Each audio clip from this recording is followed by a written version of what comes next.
Magandang hapon. Ngayong araw po ay mag-i-inject tayo ng ivermectin sa ating mga barako. Ito po ay ating pamurga, bukod sa albendazole na oral na pamurga.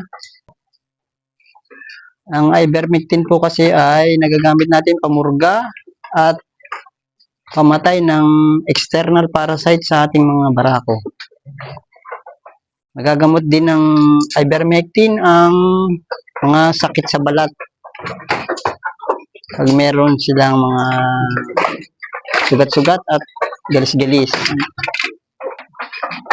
Ang ating pong barako ay aking tinatalian muna dahil mahirap siyang i-restrain kasi masyado silang malalakas. Hindi gaya ng maliliit na bisiro, madali lang mag-inject. Itong barakong to, mas malaki pa to sa akin kaya hindi ko kayang piitin. Mahirap mag-inject sa mga barako kasi malalaki sila at malalakas. Kaya bago ko siya injekan, itatali ko po muna siya.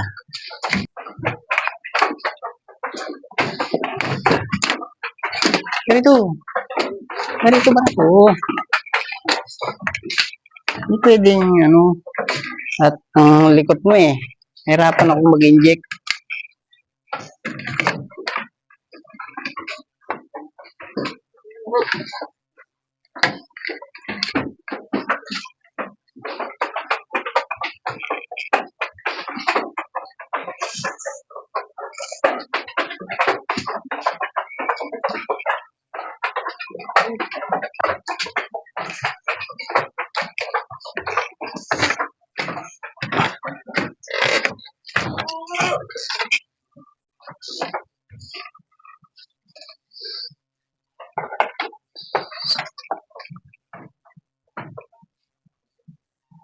Ang pag-i-inject po ng ivermectin ay subcutaneous sa pagitan lang po ng laman at ng balat.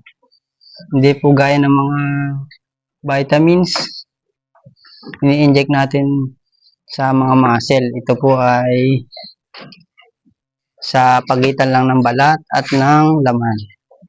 Ito sa may kilikili pwede na rito. Sa balat. Sa pagitan ng balat at laman lang. Ito yung kilikili.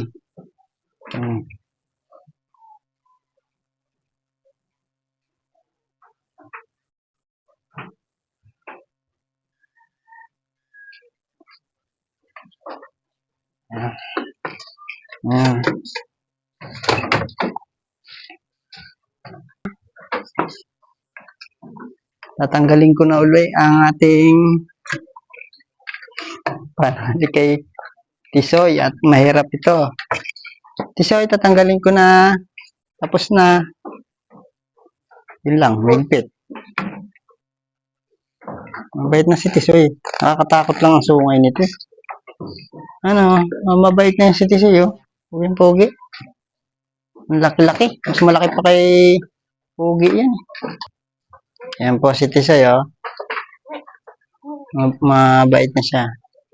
Parang nahabdian yata sa inject sa kanya.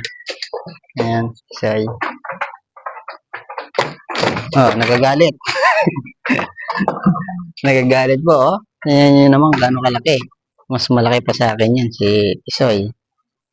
Kaya hindi po pwedeng, tingnan nyo naman. Hindi nakatali yan at baka matusok tayo ng sungay.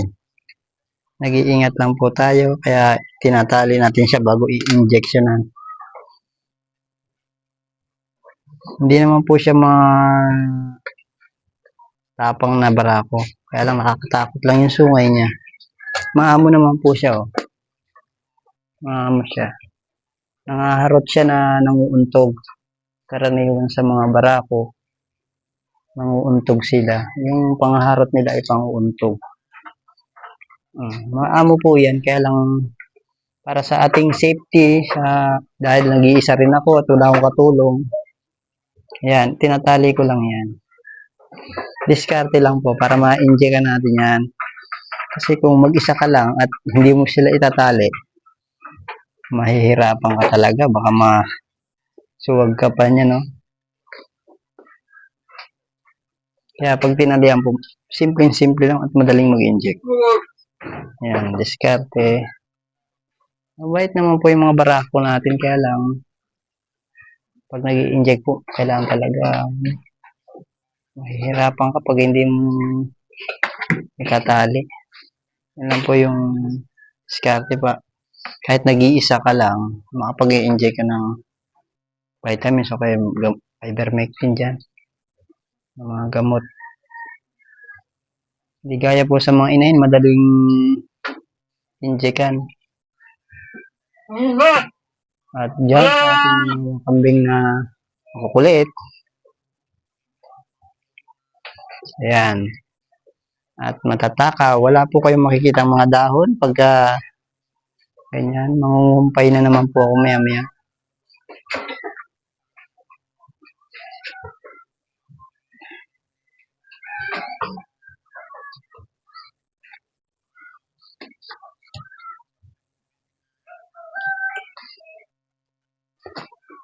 Ang pagpupurga ko po ay salitan po yung albendazole na oral suspension at itong ivermectin para hindi po magka-resistant yung mga parasites at bulati sa katawan ng ating kambing. Kailangan rin po paiba-iba ang gamot na ating binibigay sa kanila, lalo na kung sa pamurga. Ayan po sila, oh. Simple lang ang buhay sa kanila, oh. Walang, basta may pagkain, okay na sa kanila. Ayun, may nagwawakiro sa isa, yung barako kong isa, oh. Makulit, oh. Ang laki na. Sa 30 kilos na yan, yung barakong isang yan.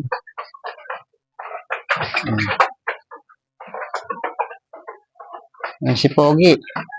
Na-injectionan ko na po yan. Ayun, si Pogi. Ang ating mga barako. Ito to, ang ating Big Mama. Si Mama Brown. Ang mabait na si Mama Brown. Hanggang dito na lang po muli. At patuloy nyo pong subaybayan ang aking mga vlog dito. At sana po ay kahit pa paano may mapulot kayong aral at may matutunan sa aking mga video. Maraming salamat po ulit sa inyong panonood. Bye-bye.